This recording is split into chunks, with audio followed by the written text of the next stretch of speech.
Olá, boa noite. Supremo mantém a validade da Lei de São Paulo, que obriga supermercados a oferecerem carrinhos adaptados para crianças com deficiência. STF invalida norma que impediu o Distrito Federal de criar ou ampliar benefícios fiscais no último ano de cada legislatura. Ministros do Supremo julgam validade de restrições da Anvisa à indústria do cigarro. STJ faz simpósio inédito junto à Interpol para debater os desafios relacionados à justiça e o combate à criminalidade contemporânea. E ainda, Justiça Terapêutica, o projeto do TJ de Minas Gerais que ajuda usuários de drogas que cometeram crimes a recomeçar a vida. O Jornal da Justiça desta sexta-feira, 13 de junho, começa agora.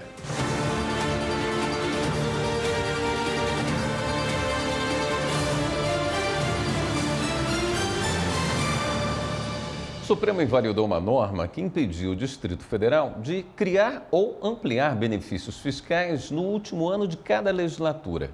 Para o plenário, a regra viola a autonomia política do DF e a independência dos poderes legislativo e executivo. A repórter Evelyn Araújo tem as informações. O trecho da Lei Orgânica do Distrito Federal determinava que isenções, anistias, remissões e incentivos fiscais só poderiam ser concedidos até o penúltimo ano de mandato. A única exceção seria em casos de calamidade pública ou quando os benefícios fossem relativos ao ICMS. O relator da ação, ministro Nunes Marques, afirmou no voto que a proibição estabelecida de forma genérica viola a autonomia política do DF e a independência dos poderes legislativo e executivo locais.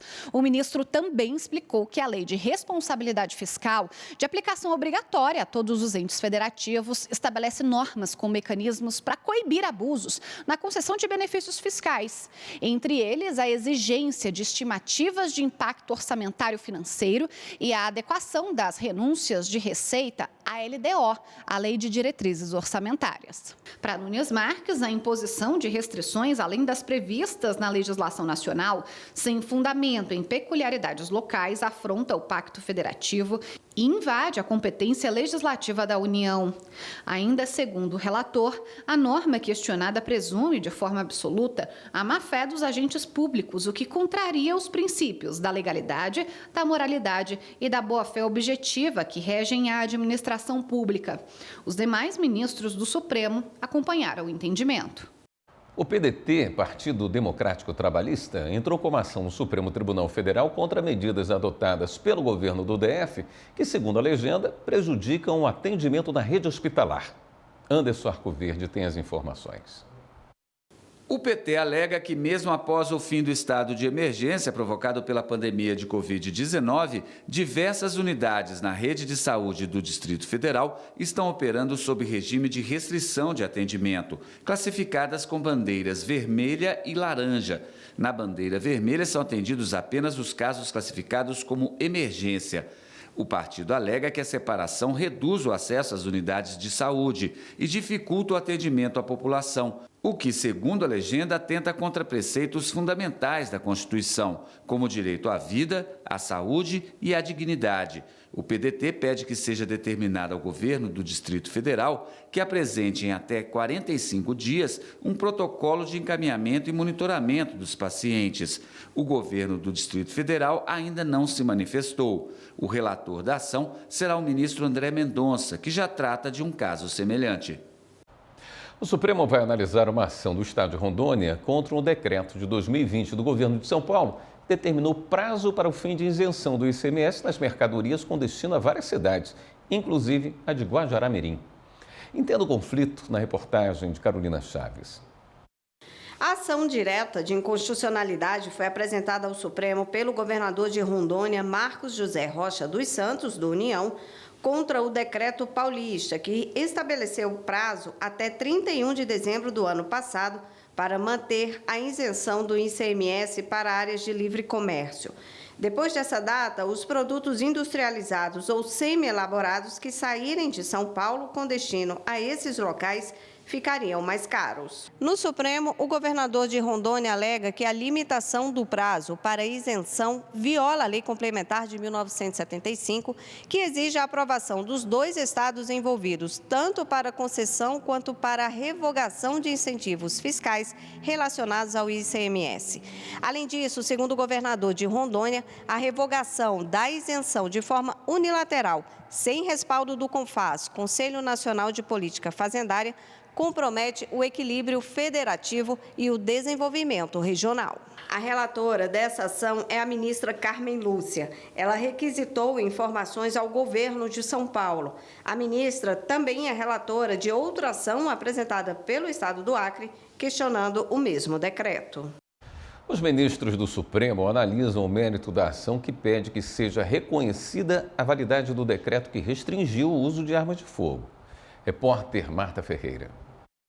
A norma suspendeu os registros para aquisição e transferência de armas de fogo e munições de uso restrito por caçadores, colecionadores, atiradores e particulares e a concessão de novos registros de clubes, escolas de tiro e CACs.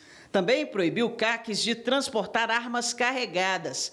Desde 2023, quando o decreto começou a valer, ele passou a ser questionado na Justiça. A Advocacia Geral da União, então, entrou com ação pedindo que o Supremo declarasse que a norma é constitucional. Em março de 2023, o plenário do STF confirmou decisão provisória do relator do caso, o ministro Gilmar Mendes. Ele suspendeu todos os processos e decisões judiciais sobre o decreto de armas de fogo. Para Mendes, o decreto está de acordo com o Estatuto do Desarmamento e com a jurisprudência do Supremo Tribunal Federal. Agora, os ministros julgam o mérito da ação, ou seja, eles vão decidir a questão central do processo. Esse julgamento ocorre em sessão do plenário virtual. O ministro Gilmar Mendes confirmou o entendimento da liminar. No voto, ele destacou que o propósito do decreto era o de estabelecer freio de arrumação frente à tendência de vertiginosa flexibilização das normas de acesso às armas de fogo e munições no Brasil, enquanto se discutia nova regulamentação da matéria. Gilmar Mendes afirmou que não existe um direito fundamental à posse e ao porte de armas de fogo no Brasil. Eles devem estar sempre marcados pelo caráter excepcional e pela exigência de demonstração de necessidade concreta. Assim, aceitou o pedido feito na ação e votou pela constitucionalidade do decreto. O prazo para os demais ministros apresentarem o voto termina no dia 24 de junho. A seguir, TRT-7 no Ceará suspeita de jurisprudência gerada por inteligência artificial e multa advogado. E uma concessionária de energia terá que indenizar um homem que teve a mão amputada após uma descarga elétrica. Voltamos já.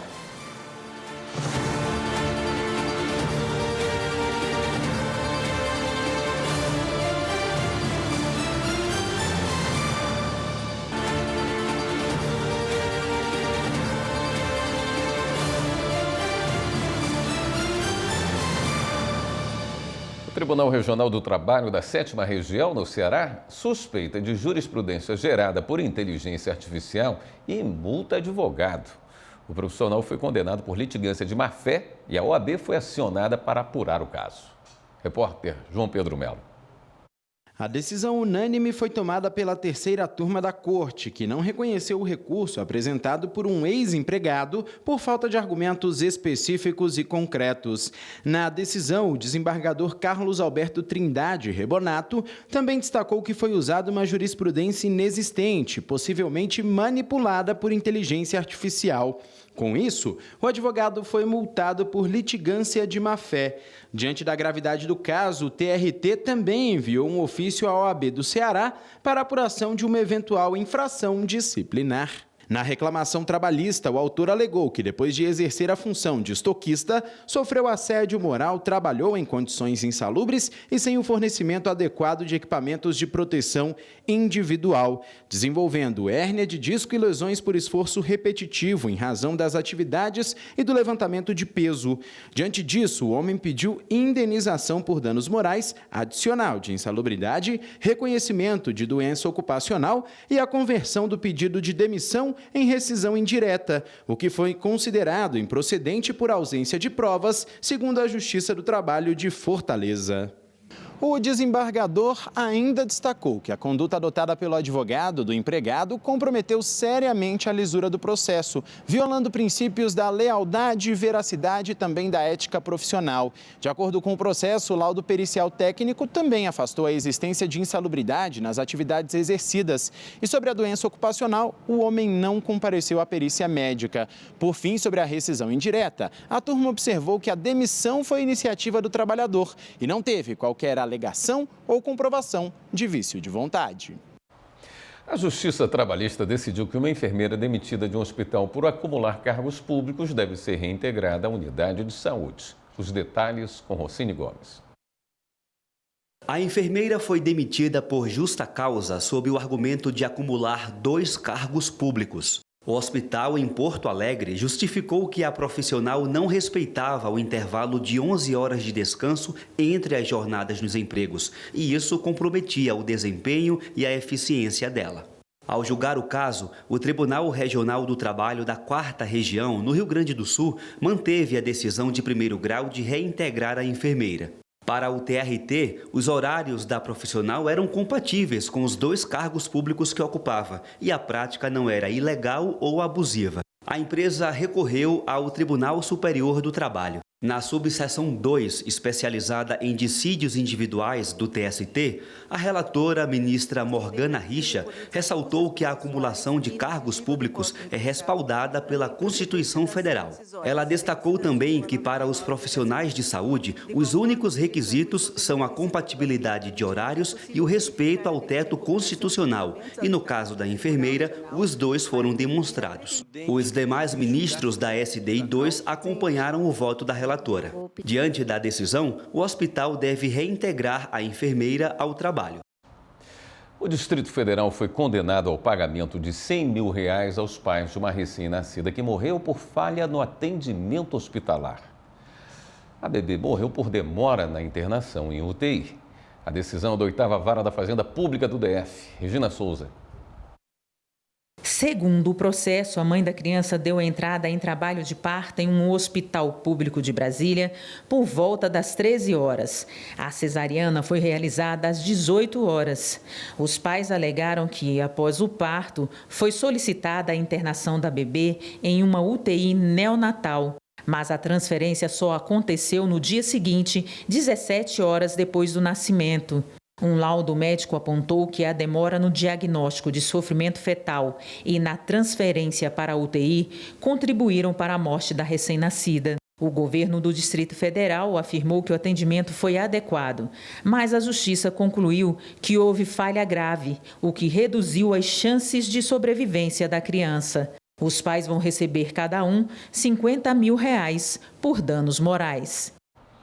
Uma concessionária de energia foi condenada a indenizar um homem que teve a mão amputada após uma descarga elétrica. A decisão foi do Tribunal de Justiça de São Paulo. Segundo os autos, o homem fazia uma colheita de milho quando recebeu a descarga elétrica no braço. Por causa do acidente, ele sofreu queimaduras de 3º grau em 60% do corpo. Precisou amputar a mão direita, além de ter ficado com outras sequelas permanentes, que causou a perda permanente da capacidade de trabalhar. A Justiça reconheceu a responsabilidade da concessionária, que não cumpriu o dever de fiscalização e manutenção da área, e apontou que as provas apresentadas no processo indicam que o acidente teria sido causado por um fio solto da rede elétrica. A concessionária foi condenada a pagar R$100 mil à vítima por danos morais, R$150 mil por danos estéticos, além de uma pensão vitalícia de um salário mínimo. O Poder Judiciário de Alagoas promoveu mais uma edição do programa Moradia Legal. O objetivo é legalizar imóveis residenciais ocupados por famílias de baixa renda. Veja na reportagem de André Risco. Mais 14 prefeituras do interior assinaram o termo de adesão ao programa Moradia Legal. São elas: Belém, Belo Monte, Campo Alegre, Carneiros, Delmiro Gouveia, Giraldo Ponciano, Joaquim Gomes, Limoeiro de Anadia, Major Isidoro, Marechal Deodoro, Piaçabuçu, São José da Tapera, São Sebastião e Teotônio Vilela. O Moradia Legal, que já está em sua 7ª edição, tem como objetivo legalizar imóveis residenciais ocupados por famílias de baixa renda. Nas 6 edições anteriores, o programa regularizou mais de 50 mil propriedades aqui em Alagoas.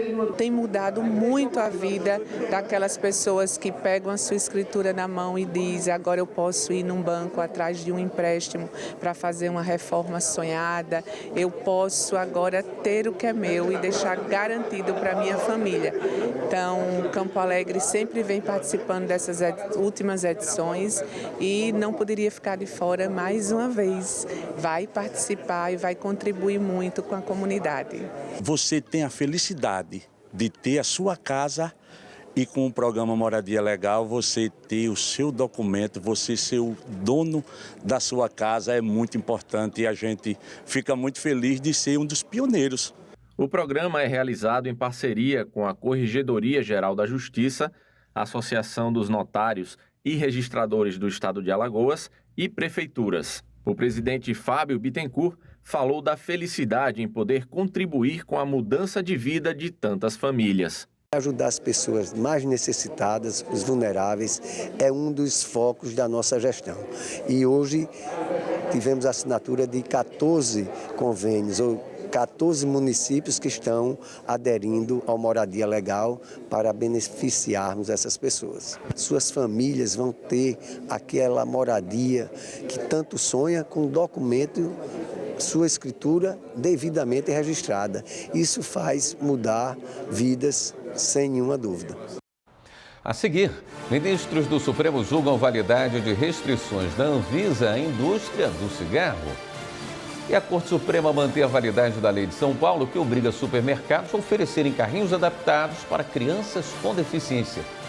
Voltamos em instantes.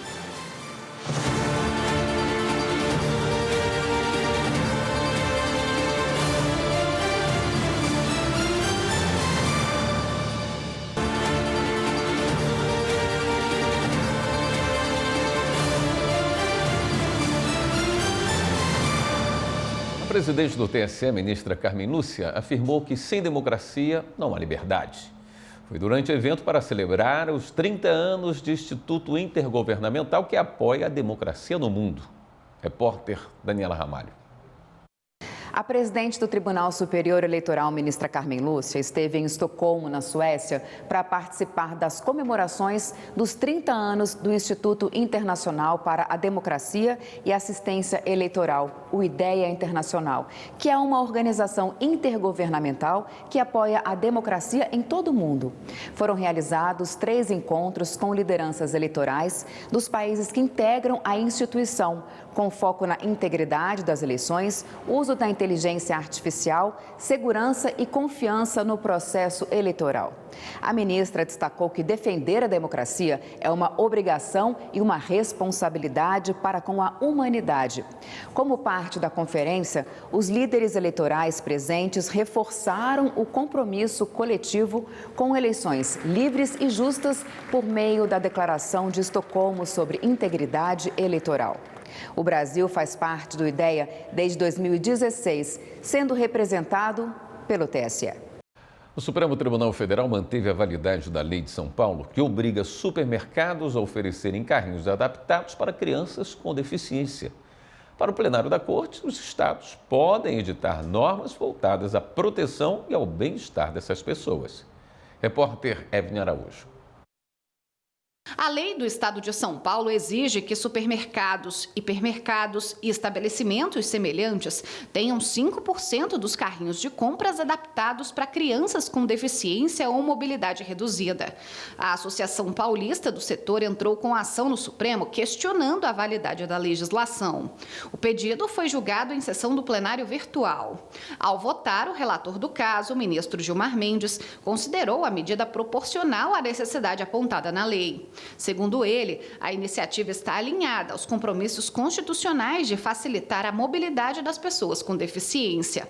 Além disso, para o decano do STF, os estados têm o dever de adotar ações efetivas para garantir a máxima independência possível à população. A decisão foi unânime.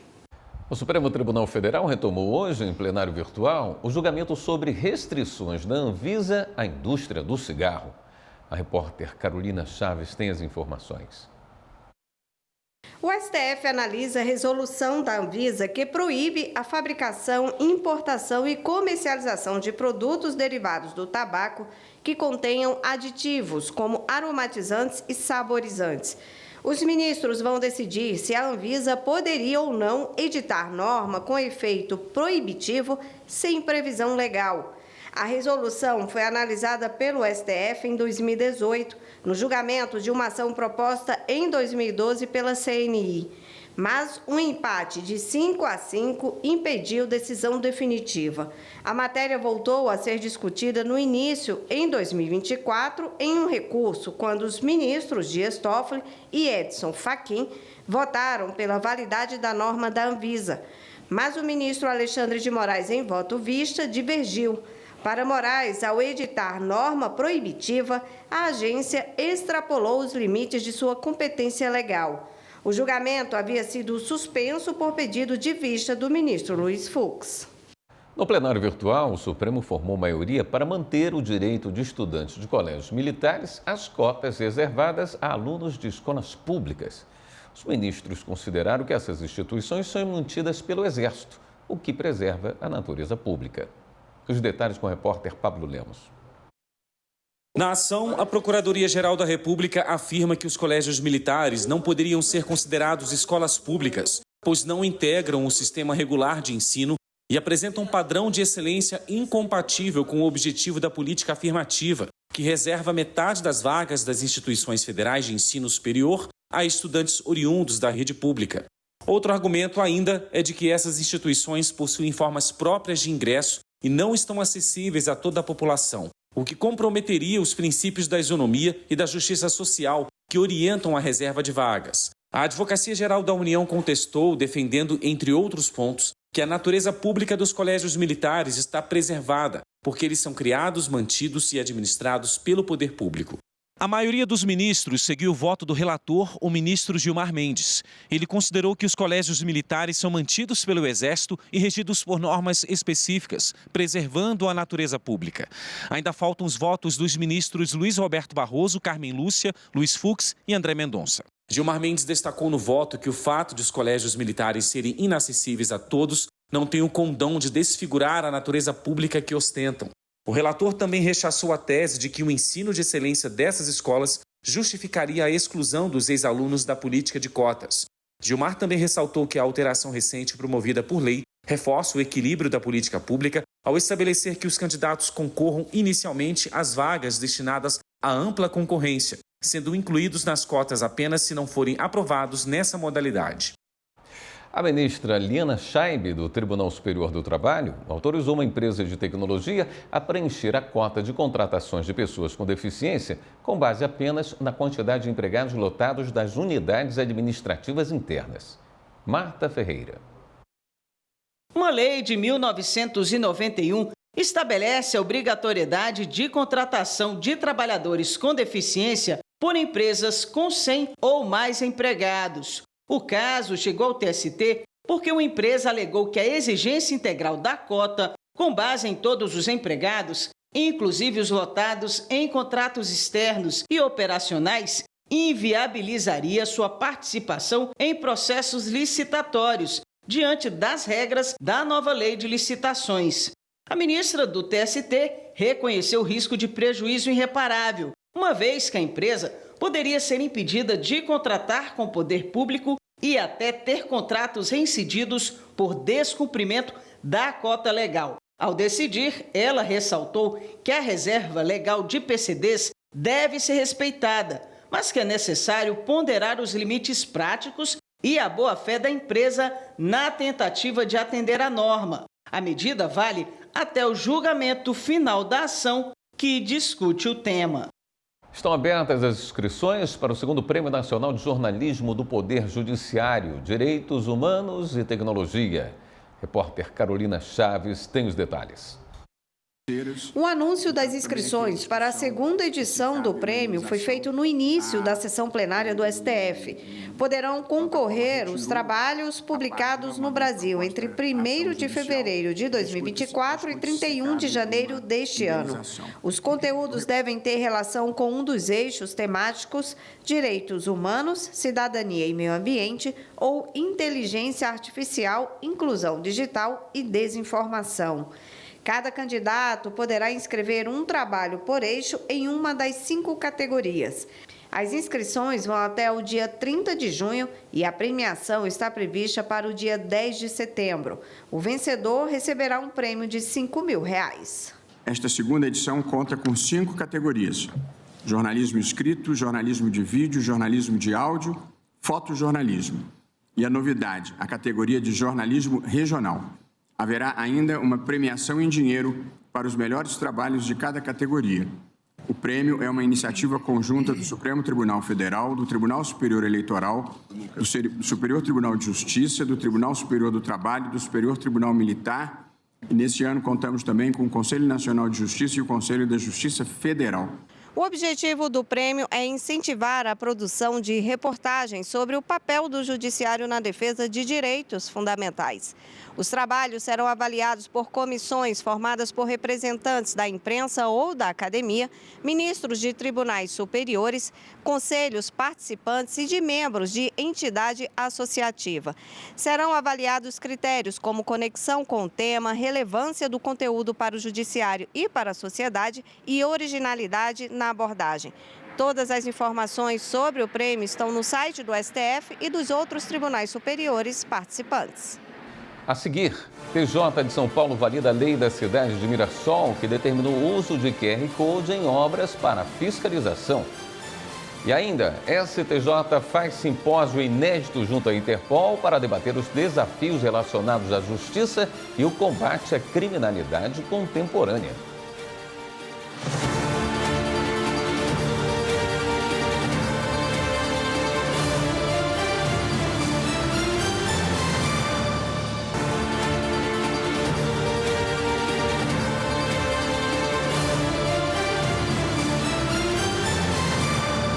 A terceira sessão do Superior Tribunal de Justiça decidiu que a polícia e o Ministério Público só podem solicitar relatórios do COAF com autorização judicial prévia. Os detalhes na reportagem de Samanta Persanha. A decisão tomada por maioria de votos vale até que o Supremo Tribunal Federal se pronuncie de forma definitiva sobre a aplicação do tema 990 da repercussão geral. No caso julgado, a autoridade policial havia solicitado de forma direta, sem autorização judicial anterior, relatório financeiro sigiloso ao COAF. As provas obtidas a partir do documento levaram à denúncia dos acusados por uma série de crimes, como organização criminosa, falsidade ideológica e lavagem de dinheiro. A defesa impetrou habeas corpus, mas o pedido foi negado pelo Tribunal de Justiça de Goiás, sob o argumento de que o tema 990 do STF autorizaria o compartilhamento das informações. O relator do caso aqui no STJ, ministro Messode Azulay Neto, destacou que a interpretação mais adequada da lei de lavagem de capitais é a que exige autorização judicial para esse tipo de requisição. Segundo ele, a Constituição protege o direito à privacidade e à proteção de dados, o que exige cuidados especiais quando há restrição a esses direitos. Ainda de acordo com o relator, não se mostra possível aguardar a definição do STF no tema 990 da repercussão geral, tanto porque não se sabe quando a solução virá, quanto porque o STJ é provocado a julgar cotidianamente essa questão jurídica. Mesmo com a anulação do relatório e das provas obtidas por meio do documento, a terceira sessão decidiu, no caso julgado, manter o processo penal em andamento. E o STJ promoveu um simpósio inédito com a Interpol para debater os desafios da justiça e o combate à criminalidade. Repórter Anderson Conrado.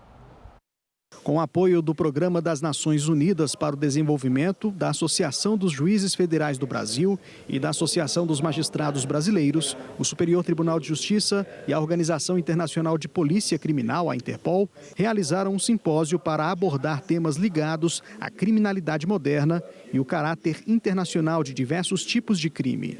O presidente do STJ, ministro Herman Benjamin, destacou a importância e o ineditismo de um evento que una o Poder Judiciário a instituições ligadas ao combate ao crime organizado. Simboliza o avanço institucional e a maturidade democrática do nosso país, com ênfase na dignidade da pessoa humana, no respeito aos direitos humanos e na proteção da segurança pública das pessoas. De nada adiantam os processos de investigação, de repressão ao crime, de persecução penal, se não tiverem como resultado a punição dos responsáveis e a recuperação dos ativos obtidos de forma ilícita. O simpósio reuniu ministros, especialistas da Interpol e da área da segurança pública, juízes e convidados especiais para discutir os desafios globais provocados pela internacionalização de crimes. Trata-se de um fenômeno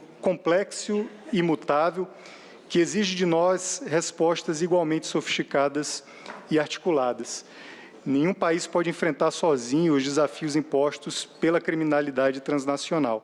Trata-se de iniciativa que vai além do debate teórico e aponta caminhos concretos para o fortalecimento da cooperação entre os poderes do Estado brasileiro e os organismos internacionais. Os participantes destacaram a urgência de uma cooperação intensa entre os poderes públicos e as instituições envolvidas no combate ao crime organizado para uma expansão de iniciativas conjuntas que consigam investigar, desarticular e responsabilizar efetivamente aqueles que integram redes criminosas. Segurança pública não se faz com frase de efeito, se faz com conhecimento, com técnica, com estratégia, com inteligência, com ações concretas como essa, estimulando e promovendo. O elemento comum a esses crimes é a dimensão transnacional. É por essa razão que este simpósio internacional é tão relevante, por abordar fenômenos que não podem ser compreendidos como problemas isolados, uma vez que comprometem a segurança pública, a estabilidade da economia, a confiança nas instituições, além de impor um impacto severo aos indivíduos, ao meio ambiente, à sociedade em escala internacional. Durante todo o dia, diversos painéis de debate abordaram a troca de experiências e as possíveis ferramentas de cooperação em problemáticas envolvendo o tráfico internacional de drogas, crimes ambientais, combate à corrupção, tráfico de pessoas e crimes financeiros. O Superior Tribunal de Justiça, nesse cenário desafiador, com esse evento, se coloca numa posição de destaque. Esse simpósio não é um ponto de chegada. É um ponto de partida, uma cooperação internacional, uma luz que hoje nós percebemos nos desafios penais do nosso tempo. O Tribunal de Justiça de São Paulo validou uma lei da cidade de Mirassol que determinou o uso do código QR ou QR Code em obras para fiscalização. Os detalhes com o repórter João Pedro Melo. A decisão foi tomada de maneira unânime pelo órgão especial do TJSP e determinou a implantação de códigos QR em placas de obras públicas municipais para leitura e fiscalização eletrônica pela população. A ação direta de inconstitucionalidade foi ajuizada pela Prefeitura da cidade de Mirassol, que alegou que a norma invade a competência privativa do chefe do Poder Executivo, violando inclusive a independência e a harmonia entre os poderes. Mas, para o relator do processo, desembargador Xavier de Aquino, a lei promove transparência sobre as obras públicas sem interferir na organização administrativa. Magistrados e assessores do Poder Judiciário de Mato Grosso participaram do curso O Cérebro que Julga, Neurociências para Juízes. Repórter Fernanda Fernandes tem mais detalhes do evento que foi oferecido pela Escola Superior da Magistratura.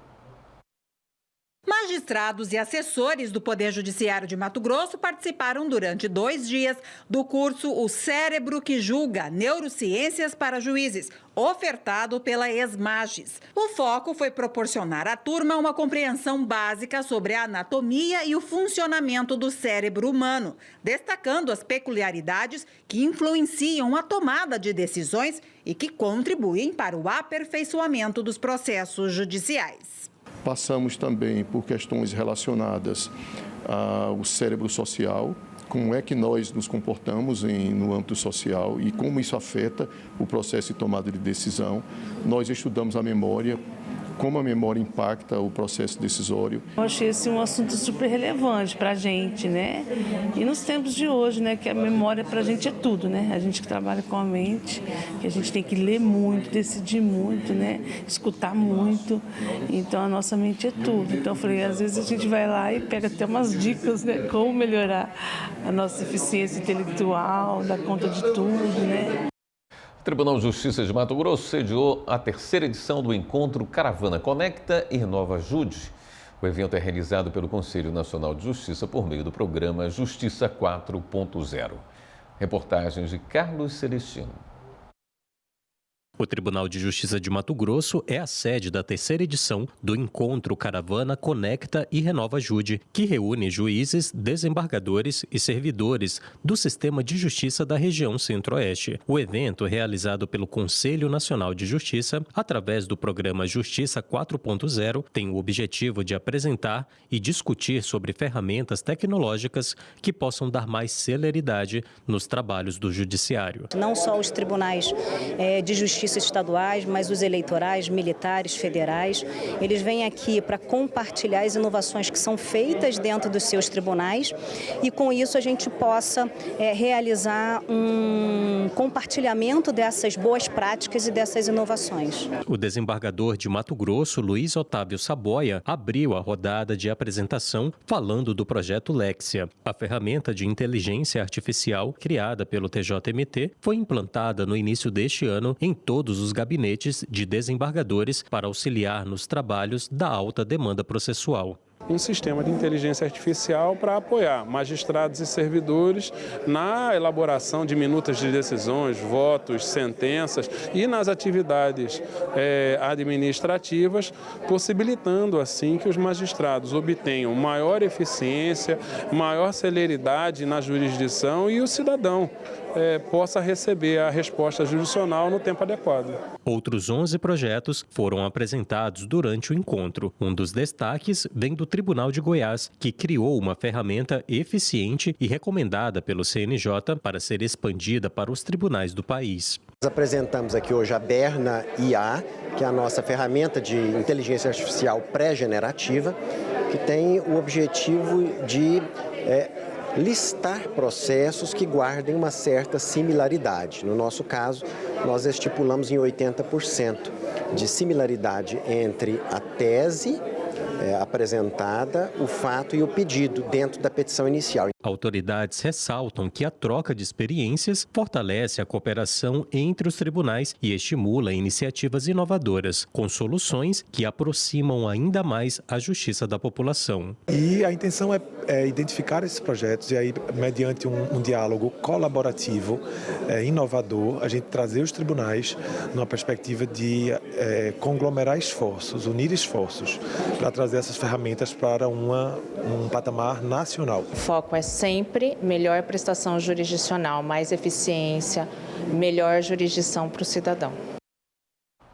MPF vai à Justiça para suspender leilão de 47 blocos de petróleo na Foz do Amazonas. E ainda, Justiça Terapêutica, um projeto do TJ de Minas Gerais que ajuda usuários de drogas que cometeram crimes a recomeçar a vida. Assunto para o próximo bloco.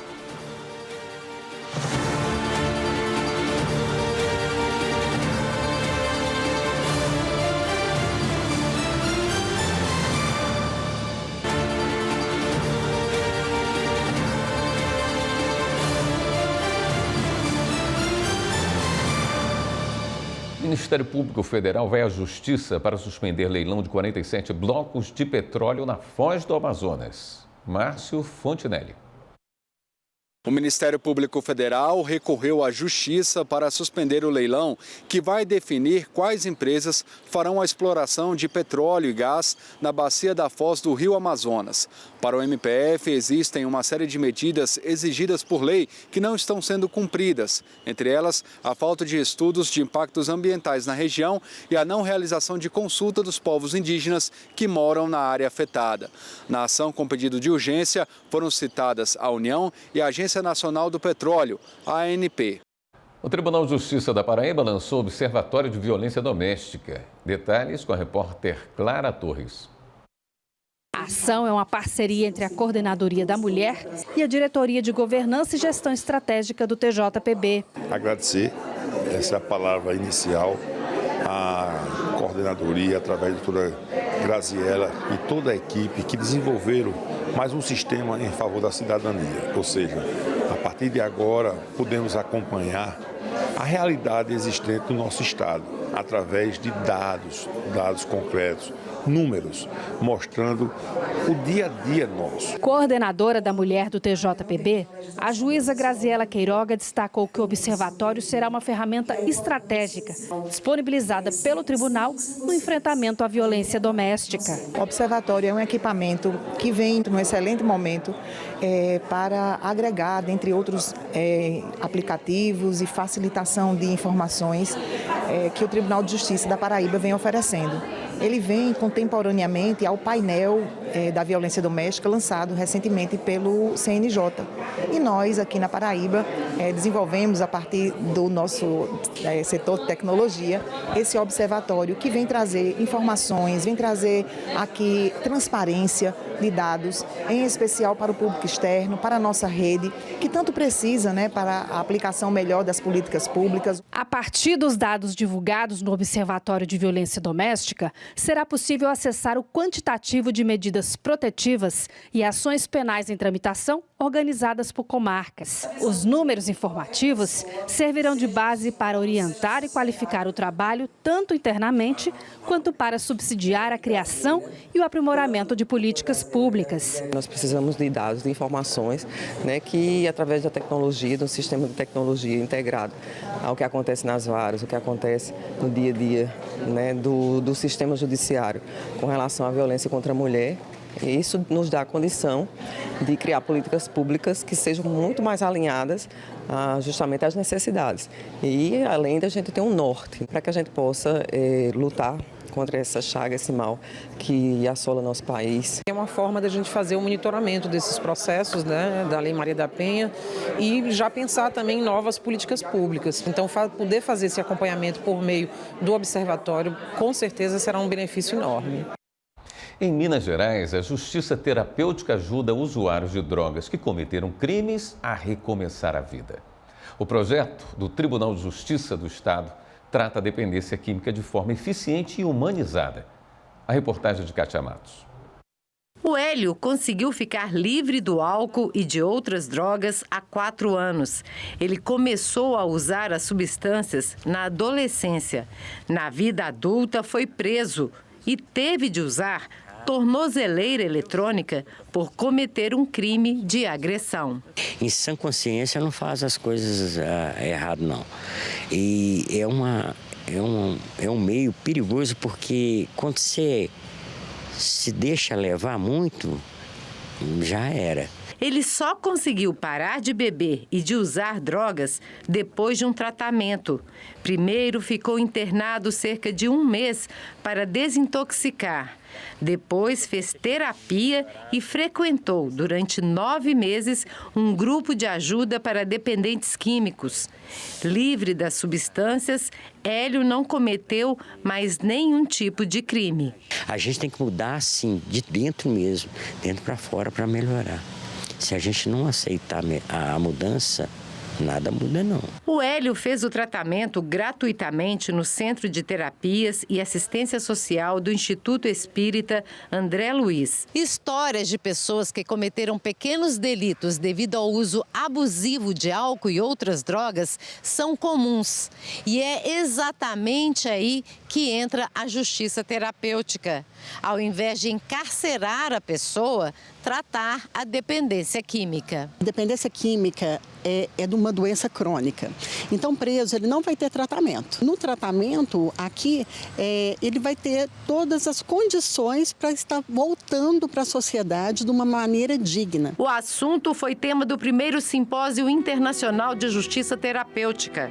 No evento, promovido pelo Tribunal de Justiça de Minas Gerais, foram discutidas formas de abordagem e tratamento para usuários de substâncias psicoativas que cometeram crimes. É uma forma de evitar o encarceramento e não só isso, evitar o cometimento de novos ilícitos, porque nós temos a experiência da repetição múltipla de ilícitos por pessoas que, na verdade, precisam de tratamento ao invés de uma punição penal. Um acordo com a UFMG foi assinado para desenvolver estudos e métodos para a aplicação da justiça terapêutica no Estado. Eu avalio que esse projeto, em parceria com o Tribunal de Justiça de Minas Gerais, ele tem em si justamente esse objetivo, de fazer com que a nossa instituição de ponta, que trabalha com a pesquisa, que trabalha voltadas com ações voltadas para a sociedade, possa de fato chegar àqueles que mais necessitam. No Brasil, a justiça terapêutica é uma experiência inédita. Nós estamos começando isso aqui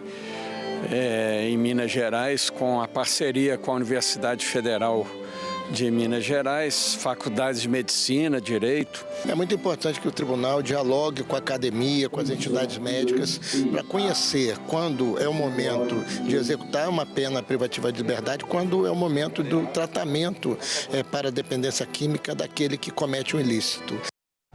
E uma última notícia. O ministro Alexandre de Moraes do Supremo determinou que a empresa Meta preserve o conteúdo de 2 perfis no Instagram citados durante os interrogatórios no STF que apuram a tentativa de golpe de Estado. Os perfis teriam sido usados por Mauro Cid para tratar da delação. Alexandre de Moraes deu prazo de 24 horas para que a Meta encaminhe à corte todos os dados cadastrais do usuário da conta e informe se existem outros logins vinculados e se foram acessados por meio de navegadores de internet, notebooks ou computadores, além das mensagens enviadas e recebidas entre 1º de maio de 2023 até a data de hoje. Esta edição do Jornal da Justiça fica por aqui. Uma boa noite para você, um ótimo fim de semana.